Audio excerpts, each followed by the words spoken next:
Have you ever wondered how someone could orchestrate the largest Ponzi scheme in history, even with the passage of 14 years and technological advancements? Brace yourself as we introduce you to Bernie Madoff, the mastermind behind this audacious con. But that's not all.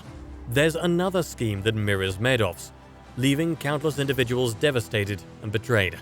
In this captivating video, we'll unveil the gripping tale of how Madoff manipulated a staggering $65 billion from unsuspecting investors, outsmarted the federal government, and ultimately met his downfall behind bars. Get ready to uncover the jaw-dropping details of this infamous Ponzi scheme and prepare to be astounded. The rise of Bernie Madoff's investment firm. Bernie Madoff embarked on his investment journey in 1960 armed with a modest sum of money. He managed to gather approximately $5,000 from his lifeguard job and an additional $50,000 from his father-in-law. Driven by an unwavering determination to achieve great success, Madoff's aspirations knew no bounds, and indeed, he reached remarkable heights. What set Madoff apart from his peers was his pioneering use of technology within the investment landscape. He was among the first to adopt electronic trading, a departure from the traditional reliance on human traders.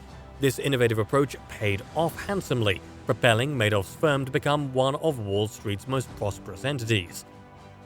Through electronic funding, Madoff could provide services at a lower cost, attracting a significant number of investors.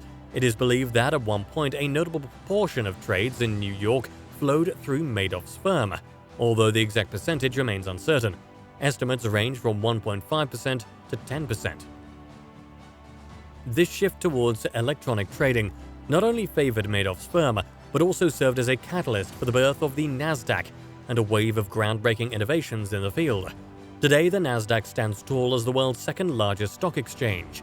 It is the preferred trading venue for tech giants such as Microsoft, Apple, Amazon, Google, and Facebook. In the early 90s, Bernie Madoff held the esteemed position of chairman at the NASDAQ, a testament to his influence and reputation. However, behind the impressive facade of Madoff's financial empire lay a massive scam, meticulously concealed from the prying eyes of most individuals. Harry Markopolos, the unveiler of the scam. This is where Harry Markopolos comes in. Harry was a financial fraud investigator who worked as a portfolio manager at Rampart Investment Management in the 90s. One day, his firm caught wind of a hedge fund manager who was consistently returning a 1 to 2% profit per month. And guess who it was? Bernie Madoff. Harry was then given the task to replicate Madoff's strategy at his own firm. As he began to dig deeper, he had no idea that he had just uncovered the biggest financial scam in Wall Street history. Harry looked at Madoff's investment returns and saw that they were always good, no matter what the stock market was doing. He thought this was strange because usually when the market goes down, most investments lose money. But Madoff's investments always seemed to make money. Harry believed that Madoff's returns were not real, and something shady was going on. He was determined to find out what it was. Harry had two ideas of what might be going on with Madoff's investments. He thought Madoff might be using insider information to make trades, or he might be running a Ponzi scheme. A Ponzi scheme is like a game of musical chairs, where Madoff gets people to give him money to invest and then gives them a portion of their own money back as a return. But the catch is that he keeps using new investors' money to pay the returns to old investors. As long as more and more people keep giving Madoff money, the scheme can continue. But if people start to ask for their money back and Madoff can't get enough new investors, then the whole thing collapses. Harry had a hunch that Madoff might be running a Ponzi scheme, but he needed evidence to prove it. The Ponzi scheme unveil. Convinced of Madoff's fraudulent activities, Markopolos embarked on a meticulous journey to amass evidence that would ultimately expose the Ponzi scheme. Diligently analyzing Madoff's returns, he unearthed a series of inconsistencies and irregularities that served as glaring indicators of deceit. Most striking was Madoff's ability to deliver steady and unwavering returns, impervious to the ebb and flow of market fluctuations and economic downturns. Markopolos recognized the implausibility of consistently achieving such remarkable results, even for the most accomplished investors. Further investigation led Markopolos to discover the impossibility of replicating Madoff's purported investment strategy, known as split strike conversion. It became apparent that this strategy could not plausibly generate the consistent returns that Madoff boasted of. The revelation only served to solidify Markopoulos's conviction that Madoff's investment operation was nothing more than a well-constructed facade, hiding the truth behind a web of deception. Armed with his compelling findings, Markopoulos approached the Securities and Exchange Commission (SEC), the esteemed regulatory agency responsible for safeguarding the integrity of the securities industry in the United States.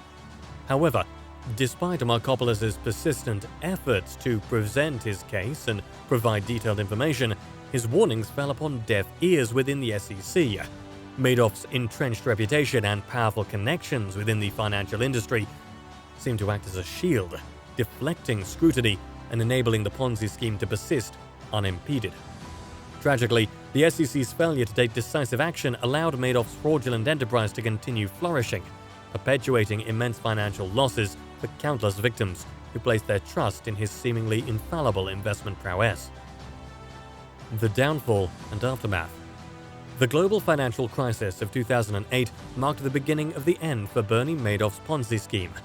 As the financial markets tumbled, investors started demanding their money back. Madoff, unable to keep up with the massive withdrawals, found himself in an increasingly precarious position. The scheme was unraveling, and he knew he couldn't sustain it any longer. In December 2008, Madoff finally confessed to his sons, Mark and Andrew, that his investment business was a fraud. Realizing the magnitude of their father's deception, Mark and Andrew Madoff turned their father into the authorities. On December 11, 2008, Bernie Madoff was arrested by the FBI and charged with securities fraud. The full extent of the Ponzi scheme came to light during subsequent investigations.